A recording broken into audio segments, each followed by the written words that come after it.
Welcome to Camp Code, a podcast brought to you by Go Camp Pro. We have created and are dedicated to this podcast because we believe that staff training is one of, if not the, most important part of your job as a camp director.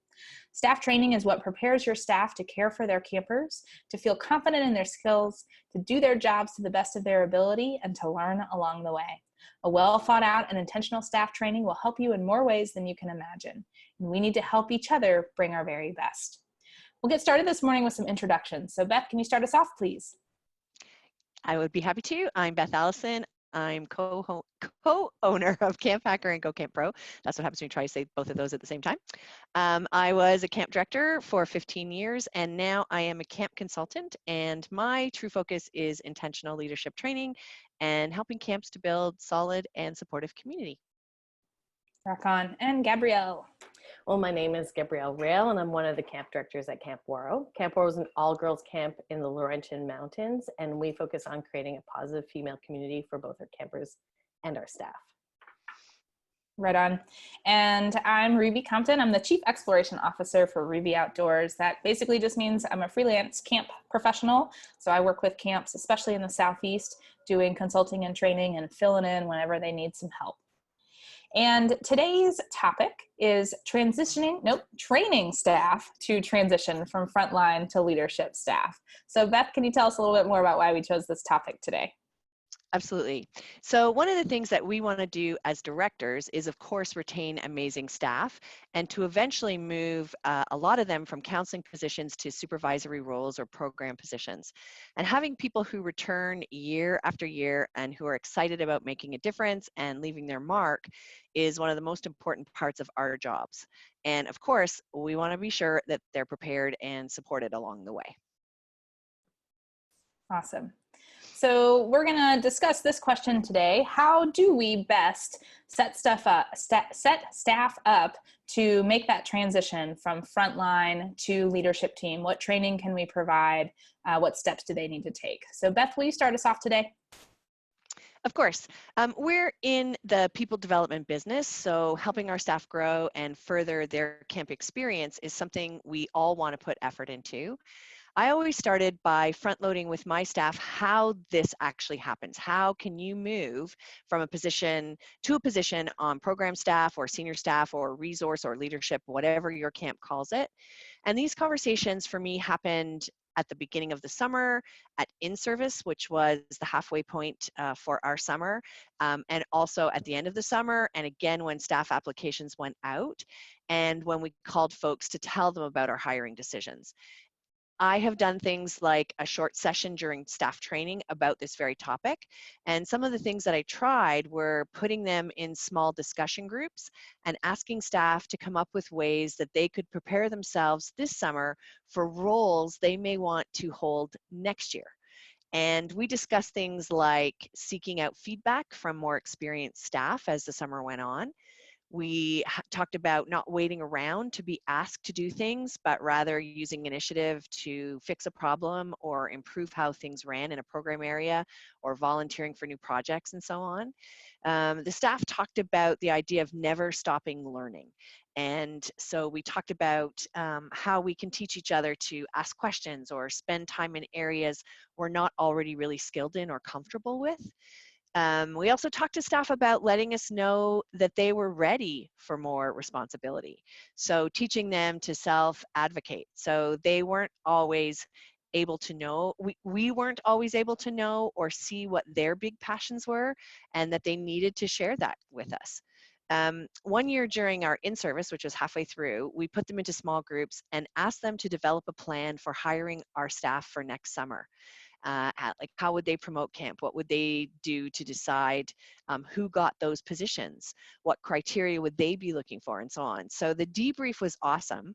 And they also then understood how difficult the decisions were that we had to make and how they could help themselves to be prepared for these kinds of new challenges.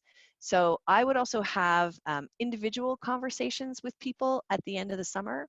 And I would meet with counselors who had expressed an interest in something or in whom I had seen great potential, but they hadn't necessarily expressed an interest in yet. And we would talk about where we saw them fitting into next summer's plans or where they saw themselves, because sometimes those two were not always the same thing.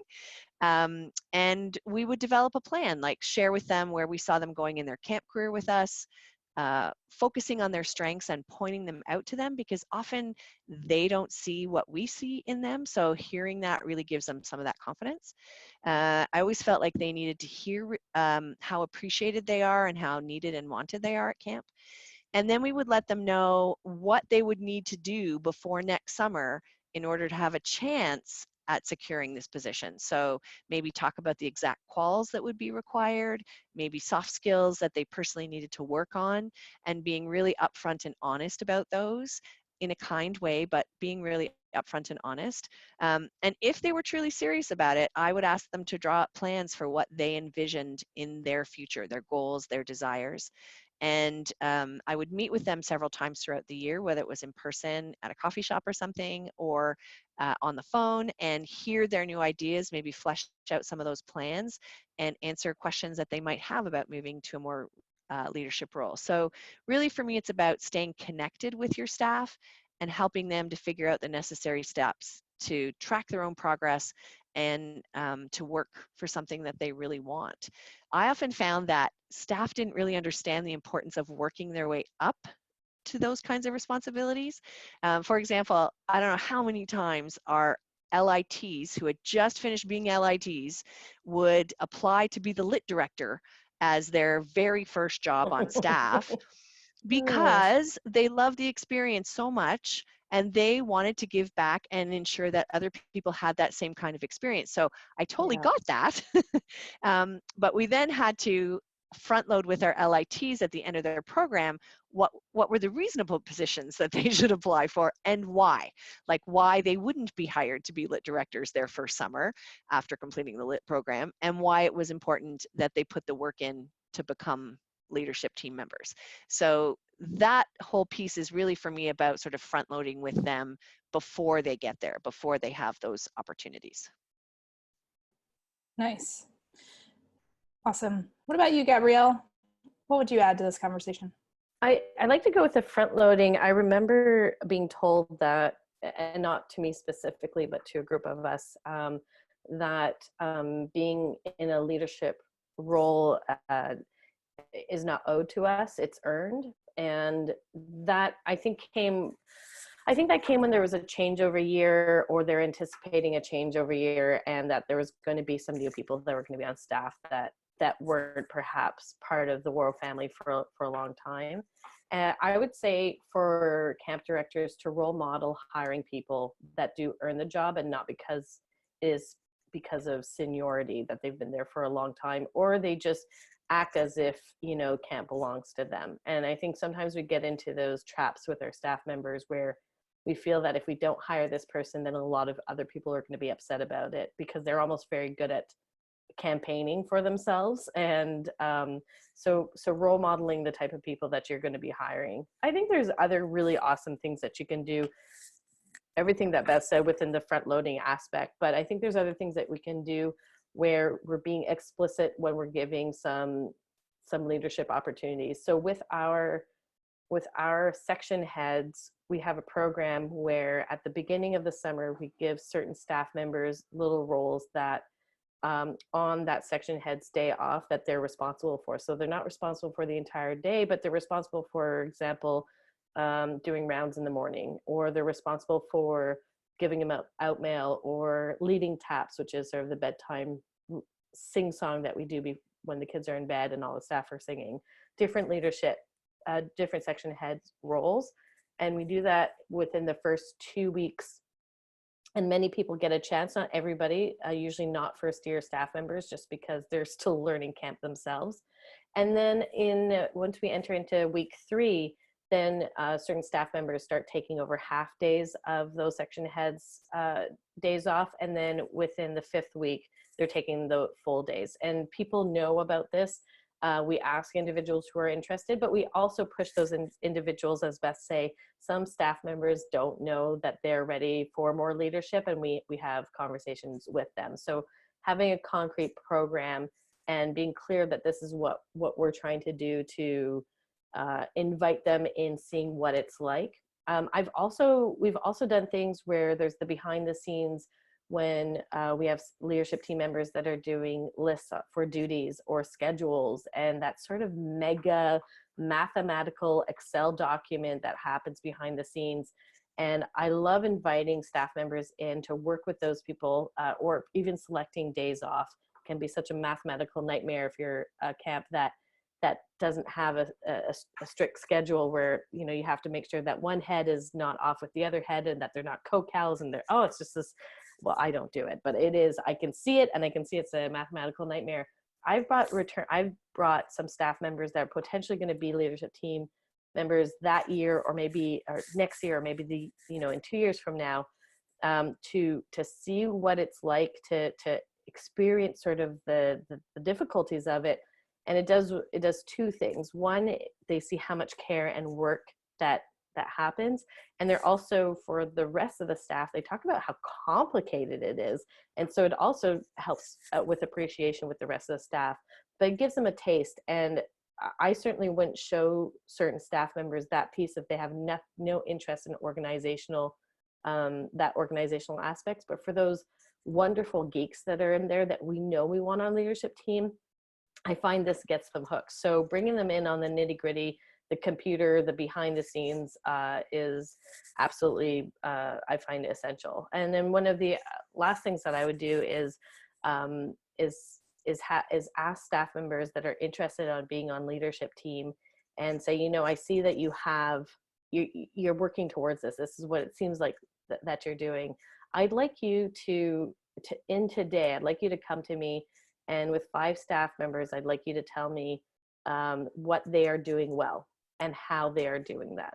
And I find that for them to look at other staff members and see positive in other staff members and that they can just describe it, then I say, you know, big chunk of being a leader is finding out what people do well, but also finding out how did they know how to do that. And it creates a really positive conversation, and it inspires them in the sense of where a lot of people think that being a boss is coming down hard on people. It's making sure that you're following the rules. Those are all true, but you don't look at that necessarily that positive side, like we are with campers. How do we motivate them, inspire them, support them, encourage them? And it's a wonderful way to start that conversation. Right on. Awesome. Thanks for all those tips. And I would roll off of that a little bit more. I think there's a couple critical things to say to your staff during training who are making this transition, and be it something you're saying to them prior to camp, but honestly, I think about some of the smart things that were said to me as I was making this transition. Here are a few that I remember. One is being asked the question, what do you think leadership team members do all day? And we had some conversation around that. And then the question was asked, what do you think the staff think that leadership team members do all day? And I'm so appreciative of the boss that pointed out, like, they all think that you're just sitting in the office sucking up the AC. And so what are you going to do to keep that from being the perception? And it's things like, yeah, you need to be walking around, but also if there's a staff member who is in the office for some reason, you know, you can't just be goofing off all the time, even though that may be your place of respite or your place to get away. Consider what that perception is for the 5 minutes that staff members in the office bringing a camper in or checking on something. And if they just see you goofing around, they're going to go back and tell other folks about that. So really make sure you have a grasp on that perception and what image you're putting out there. I also think during staff training, there's 2 other really critical skills that you need to teach these folks that are making this transition that is going to feel and look a little different from when they were a frontline staff. So one of those is giving feedback. And I'm a big believer in having a camp culture where feedback is something that everybody does and that we all hold each other accountable. We really create this culture of accountability. And realize that when you are in a supervisory role, that feedback does take on a little bit different flavor. It holds a little bit different weight.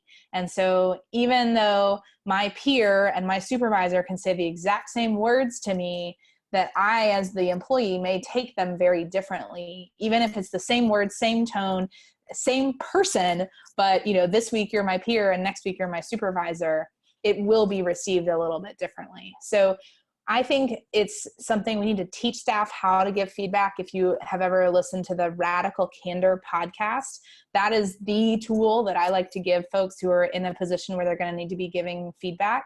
There's a book that's out there if you have readers who they'd rather listen to an audiobook or read a book. But the podcast is awesome. And it's 20-minute episodes or so. They're really consumable and they are excellent for talking about how to give feedback very directly, but also in a caring way. And so definitely check out that resource. And that's an awesome resource to pass along to your camp staff. That's not so specifically camp focused, but everything they talk about in that show applies directly.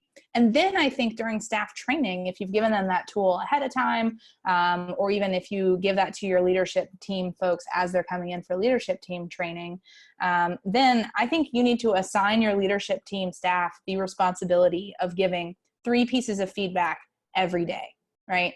Every day during staff training so that they can have that practice, because that's training for them. That's probably one of the key things they're going to be doing throughout the summer. Yeah, they're going to be planning programs and being supportive and talking to kids, but really to take some of the weight off of your shoulders, they need to be able to give feedback. And when I have been coached on how to give feedback, that's some of the most valuable coaching and mentoring that I've gotten as a rising leadership team member. So take that time to really, really have them learn the skill, learn how to do it, because you can learn how to do it in the words to say, and then have them practice it during staff training and carve out some time for them to debrief with each other and to reflect on how that went so that they can get better at that as the summer progresses. So make sure they are practicing giving feedback. And a little caveat I'll say about that is it's not uncommon when people are first giving feedback that they don't actually say the thing that needs to be said. So that's when I pull out some John Mayer and I'm like, say what you need to say, right? Like we need to make sure we're doing that because we get really uncomfortable about people's feelings and we don't tell them that something is actually wrong or that they could do better. And, we walk away and we're like, good talk. And the person's like, I don't even know what I think I'm doing an okay job. And they don't understand that they need to do their work differently. The other thing that I would really, really encourage you to consider teaching to your staff during staff training who are making this transition from frontline to leadership is to document. Because yes, we want all of our staff to document, but HR and the responsibilities that come as a boss are a little different from the responsibilities that when you are caring for a customer. And so teaching staff how to document, what to document, that they should have a notepad in their pocket at all times, and any conversation, any coaching, any feedback that's provided, just jotting down some little notes about it in case you need it later, getting them in that habit. And I would say of the best folks that I have had work for me, they are the folks who have been really good at documenting, taking notes, being able to report back, and have specific report backs that they can give. So teach them to do feedback, teach them to document, and then teach them not to just suck up the AC during the summer in the office. Those are my first few tips. Beth, what else would you add for this conversation? And taking a bit of a different direction, if you are getting your staff prepared to go into these leadership roles, get them to go to conferences, regional ones, organizational ones outside of camp, but maybe have direct bearing on the staff members' passions, and of course what they would be doing at camp. So there could be conferences that deal with outdoor education or child development or leadership summits, any of those kinds of things. Ask them to research professional development opportunities and then see how you can support them in these, whether it's financially, maybe your camp is able to give them all of the money, maybe it's half, but how you can support them. Maybe you're supporting them by debriefing the experiences with them after they come back from these professional developments, those kinds of ways. I also think that you can provide opportunities throughout the summer to let your frontline staff try new responsibilities. So Gab touched on this a little bit for sure, but get them involved in planning a program for the entire camp, or ask them to help prepare a trip to go out, or have them lead songs and campfire, whatever their interests lie for the future. Let them practice this summer. And then, of course, you want to debrief afterwards about how they felt it went and what they could do differently next time if they would do something differently. If we didn't have a full camp, which was occasionally, thankfully not too often, but when we did, I would ask senior counselors who had a desire to move to program positions in the future and who had displayed potential um, to serve that session as an assistant in the area that they were interested in. So this allowed them to practice with direct supervision of the current program staff member. And I found it a great way to also let counselors have a peek inside what really goes into those leadership roles and how hard that work is. And both Gab and Ruby have touched on that too. Another idea is to help them find a mentor at camp during the summer. So somebody that they admire for the right reasons, somebody who has the skills maybe that they need to work on, somebody who would be willing to connect with them a few times during the summer to sit down with them and share advice or wisdom, help them figure out what they need to do to fill a role like the one their mentor currently has. I would also encourage my summer staff each year to find a full-time mentor who maybe not necessarily on camp staff, but somebody who could meet with them throughout the year and help them to objectively talk about their plans for the future. It was always a really positive experience. And I think teaching them to advocate for themselves and their dreams and their passions is a really important skill. One year during training, we did a session on self-advocacy and discussed putting themselves out there for new opportunities and responsibilities as part of that session.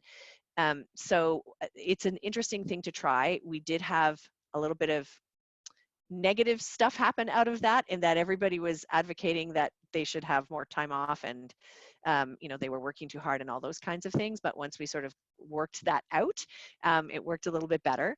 But keep those lines of communication open, and it sets up supports for your staff, not only through the summer, but throughout the year. So remember that those supports don't always have to be you. It could be another leadership team member, it could be a board member, it could be alumni, but intentionally creating a network of people who will help develop your current and future staff benefits everybody, including the mentors. So I try to sort of set them up with people they can go to for advice, and people who can give them an outside perspective from some of the stuff that you can teach them. Awesome. Gabrielle, what else do you have? I would say set expectations for returning staff members before they come to staff training. Let them know that staff training is no longer the same type of staff training that you expected from them when they were 17 years old, that we expect them to do role modeling. And I would lay out in what specific places you'd like them to role model. I would use staff training as a wonderful training ground. Get them to lead group discussions, have them lead an activity, have them lead table talks during meal times, 15-minute sessions. I would look at all of your staff training and see, when do we need mini workshops that need to be done early in the morning, or fun staff activities in the evening. Let them know that these are opportunities for them. This is how they're going to keep growing as staff members. Explain it to them in the way that as campers grow and have their type of learning opportunities, there's the CIT and leadership LIT programs for CITs. They're not fully in charge, but they're able to assist. And that this is sort of like a CIT program, but it's more of a leadership team program where they assist during staff training. Show them the behind the scenes of your staff training. Show them that all these sessions that we do is not because your camp just wants to do them, that it's done by law. Show them all the sessions that need to be done for your camp because of the specialty of your camp. Let them know that there's a bigger world out there than just your organization, as Beth mentioned with conferences. And I would probably create an Excel document and start small and say, I want to give all third year or all second year staff members an opportunity to do this amount of leadership during staff training, and all fourth year, this amount of leadership during staff training, so that you're keeping track, and so that you can also show them that that's what you're trying to do. And if, these are big ideas, but I think it's helpful for camps to start creating a curriculum so that staff members can have ownership and over their own learning and where they want to take it next, so that those fourth year staff members, if they're not pushing themselves, you can have those tough conversations. Are you really here for the right reason? And for those second year staff members that are pushing themselves, saying, you know, if you keep doing this, we might be able to have a spot for you on leadership within the next year. So set yourself up so that you can show and prove to your staff members that what they are doing, it really pays off, and that they do have what it takes to take the next step. Nice. Awesome. Well, I'm going to shift the conversation a little bit, because one of the things that I thought of in thinking through this topic was I experienced a leadership gap. That is, I worked at a YMCA camp that had a day camp that did really well, and then we opened a residential program or an overnight program, and that meant that there were all these new administrative positions, but we were largely pulling on a field of, or a crew of day camp staff, who that's what they had committed to in the job that they wanted, to come fill a lot of these leadership roles. And that was actually my first summer. That was the summer I stepped into being a leadership team member. And I was one of those people who had a head counselor who had been there for 4 years and was so fantastic my first summer, that I was like, in my mind, I learned, okay, I think to be a great head counselor, you need to work for 4 years. So that was when I made that transition, was 4 years later. And that kind of was the time that it worked well as far as the other staff too. But we had more leadership positions than there were people to fill them. And I would assume that there are some people listening to this episode who may find themselves in that spot. So what do you do? Like, you have to have some of these warm bodies. And how do you train somebody up who is in your crew, or maybe not? So my co-head counselor that summer, I can say, like, pretty frankly, was someone that when I told people, yeah, my co-head counselor is so-and-so, they were like, really? Him? Right? And that's kind of a scary place to be for everyone, right? Like, the people who that person is leading are nervous about, is this person going to take care of me? Are they going to be capable? That person obviously doesn't feel great. I was nervous about it in a lot of ways. And so I think about, how we got through that summer. I'll tell you that, truthfully, when I found out that was going to be my co-head counselor, I was disappointed. Like, I didn't think this person was going to do a very good job. Didn't think he was mature enough for the position. I just saw a lot of things that could go very wrong. But I put that stuff aside and worked with him and got to know him as a person, and really came to appreciate his leadership. And did he mess up and do things not great sometimes? Absolutely, but we all do. And what I appreciated is that he was very genuine and honest with me, and I felt like we had a really good rapport. So I think if you find yourself in a place where you have someone who's maybe not fantastic, or you're not really sure they're going to rise to the occasion, but you got to put them there anyway, do try to put a great team around them. Whether that's their one, co-leader, or just somebody who can walk alongside them and not necessarily hold their hand, but even just be a friend and can advocate and support their leadership, be that first follower, and help them grow. And I think that that's certainly a piece that I look back on the summer, and that summer was a hard summer in a lot of ways. But that is one of my favorite things about that summer, is just the friendship and professional working relationship that I ended up having with this person who, again, going into the summer, I was like, I don't even know that I want to work with this person. I think about the person I specifically worked with. He was a hard worker and passionate and there for all the right reasons. And that goes far, but that doesn't go far enough. And, you can't teach that. You can't teach that passion and that desire to do really well. And also, just because someone's passionate doesn't mean that they are going to be a leader that other people really look up to. And so what additional training can you offer to that person? What coaching can you provide? And again, we live in a world now where there's podcasts and there's videos and there's lots of free trainings and stuff, resources that are out there that don't even really cost anything, that can offer some great guidance on how to be a great boss. And that may be at conferences. I know I've even done webinars with Go Camp Pro that are free, that are out there, that are designed for, like, hey, you're stepping into a boss position, like, take this and run with it. Here's some skills you need. So recognize that as passionate and well-intentioned as they may be, that's not going to be enough. So give them a good team, give them some skills. And we've talked about a lot of what those skills might look like and how that training might look. Any thoughts from the two of you about anything else you want to add? I think for me, it's just, it's, Beth said it at the beginning, but just to reiterate, it's just letting them know that you have a plan for them and that you see them in the future, being on the team, leading the staff. And I don't hold back those conversations. I mean, I'm plotting leadership team member when they're 12 years old. I'm looking at them and I'm like, oh, this person and this person. And Yep. I joke with my leadership team that we have a black book, and the black book contains the names of, our future leadership team that we spotted as campers. But, when they're 17, 18 years old, I'm pretty close. I'm having that conversation with those staff members. And if they're not on that path, I'm having that conversation with those staff members, asking them what's going on. And my goal is to prepare all of our staff members to be on leadership. I don't want those few. And I think our job as camp directors is that if you do have a great lot of staff members and they can't all be there, how can they grow within the positions that are not necessarily on leadership team, but are within your staff? How can you expand their opportunities? And our campers stay with us because they're challenged. Our young staff members stick with us because they're challenged. So how do we keep that challenge going in that little gap year before leadership team where they are strong, they are solid? And I think to your point, Ruby, when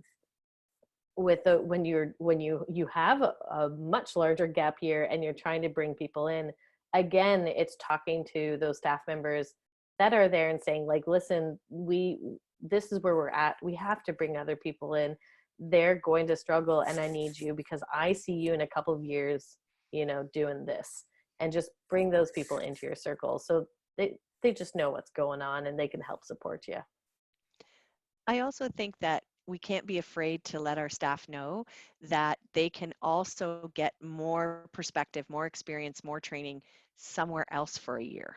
Right. And totally. to let them go and encourage them to work at another camp, to have those kinds of experiences. I think sometimes we get so paranoid that we won't have enough leadership team people and we don't want to give really great people away, but it's a great way for them to see the bigger world, to see other ways to do things, or to cement in them the way that we do things is the way they want to do things, or to bring back new things to us, and also to sort of broaden their horizons and further sort of strengthen their foundation of leadership. So I think we can't be afraid to say, there are great leadership opportunities out there, and I can help you find a great camp that I really believe in, and I trust the staff and the director and the mission and the purpose, and I will support you in going there, and then you come back to us the year after. It's risky, but it can be worth it. So worth it. And I've seen that too, even with staff members who have been fired from their camp job and told, take some time away, but I'm willing to talk to you about coming back to camp. And as a staff member, seeing that happening with co-staff, it was like, oh my gosh, this is a terrible idea. But then seeing sometimes those folks come back and are really become standouts and become great teachers in one case that I'm thinking of. So that's important as well. So the other thing that that you all sparked for me was this idea that I think camp directors are really good, maybe too good, maybe it's our Achilles heel of seeing the potential in folks. And I know that I personally will make decisions based on the potential that I see in someone, not necessarily who that person is. And so just to be mindful of that tendency that we have. Doesn't mean you have to change a whole lot, but just sometimes I need to check myself on, am I making decisions based on who this person is or who I think this person's going to be? And sometimes those are mismatched and the gap is so wide that it's not going to be something we're going to bridge in the summer. Awesome. All right. Well, here we are at that point in the show when Gabs gets to recap. All right. So really what we're talking about is providing opportunity for our staff members, our little seeds, our budding seedlings, our flowers. We love them. We want them to take over. We're not going to be around forever, though there are some camp directors that do feel they're going to be around forever. You're not. It's the cycle of life. You need to leave room for the young. So how do we do this? We need to talk to them, got to front load them, tell them our plan saying, hey, you're going to be amazing and I want to help you get there. So front load, teach them about self-advocacy, make sure you have individual conversations, tell them they're not owned. They tell them that they don't this position is not owed to them, but they have to earn it. Also, make sure that they maybe have other mentors that they can talk to and talk to other leadership team members that have had this opportunity. Speaking of opportunities, let's provide leadership opportunities. You can do that during staff training in leading group discussions, activities, staff motivation evenings, games, maybe a program during the summer. Give them the opportunities. Don't let them sit in one of the sessions that they've heard a million times before. Get them to work and then praise them for that work that they did afterwards. Also train them, give them extra training. Say camp is not just us, this little seedling in the middle of nowhere. There's a whole network, not just in our country, but in the entire world. They can go to conferences, take online training opportunities. They can listen to podcasts. There's a podcast that Ruby mentioned. I don't remember it, so you'll have to check our show notes or go back to the point where she sings. And also know that sometimes we do have big gaps in our leadership. And that's not a reflection on you. That's just what happens sometimes in our organizations. Bring your staff members into the circle. Let them know what your plan is. Let them know that you know it's tough. Empathize with them. They will empathize with you.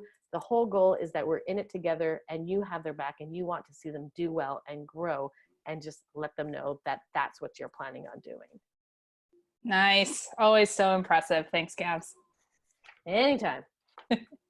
Awesome. Well, we would love to invite you to get involved with our show. You can join us using the hashtag Camp Code on social media and tell us what topics you'd like for us to discuss, any guests that you'd recommend we talk to, any great leadership training tips that you want to share.